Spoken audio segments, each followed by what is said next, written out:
The Lion King, Hakuna Matata by Brittany Rubiano. Once there was a little lion cub named Simba.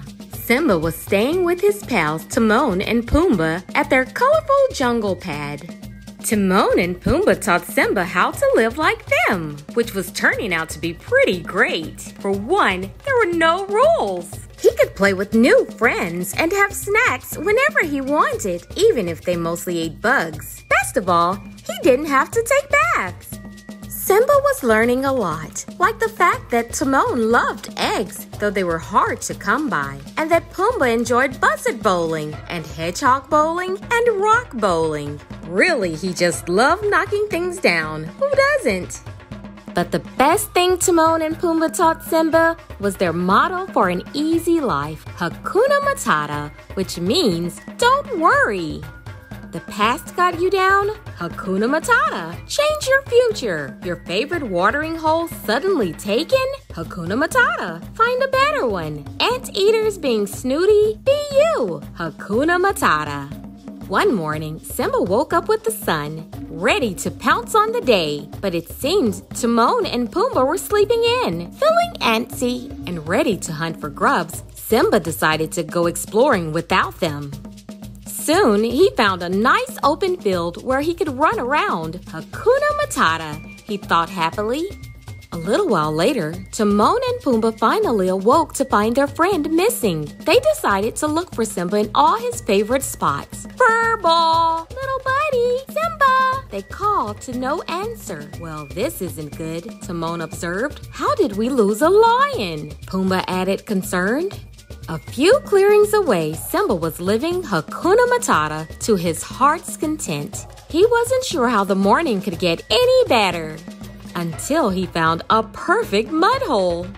Meanwhile, Timon and Pumbaa asked their friends if they'd seen Simba, but no one had. They trekked farther, and soon they found a grassy field they were sure the cub would love, but he wasn't there either. Well, there was no denying it. Something terrible must have happened, Timon cried. Pumbaa gasped in horror. They were officially panicking. Simba, on the other hand, was trotting cheerfully along. He spotted some abandoned eggs high in a tree. Timon would love those, he thought. As he got closer, he noticed a few fallen logs. If those were in a pile, they'd be great for Pumbaa's log bowling. Not to mention, they were probably crawling with bugs. Simba grinned. He'd found the perfect gifts for his friends. Carefully avoiding the spray of the waterfall, he began to climb the tree. But his little claws wouldn't hold him. Not too far away, Timon and Pumbaa feared the worst. What if he fell out of a tree? What if he fell into a river? What if he fell in with the wrong crowd? Back at the tree, Simba tried to jump up to the egg-bearing branch, but yet again, his claws slid down the trunk. A pair of vultures laughed at him. Hakuna Matata! Simba decided to skip the eggs. He moved on to the logs, trying to push them into a perfect bowling pile with his snout, but they were too heavy. Meanwhile, Timon and Pumbaa were not doing well. What if he was cub-napped by a giant bird? What if he choked on a butterfly? What if he was eaten? What if he ate somebody? Just then, Simba spotted a bug on one of the logs. He crouched, getting ready to pounce. Suddenly, he had a brilliant idea. Getting a running start, Simba sprang powerfully off the biggest log, pushing them all together. He flew into the air, through the waterfall, and toward the eggs. Hakuna Matata! At that moment, Timon and Pumbaa stumbled upon the scene. Timon and Pumbaa wailed, "Gah! No! It's worse than we thought!"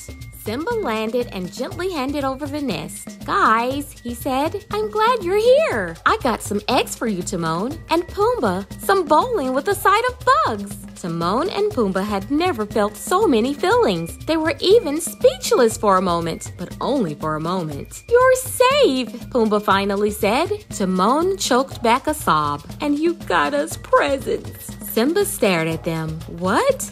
Were you worried?" Pumbaa coughed.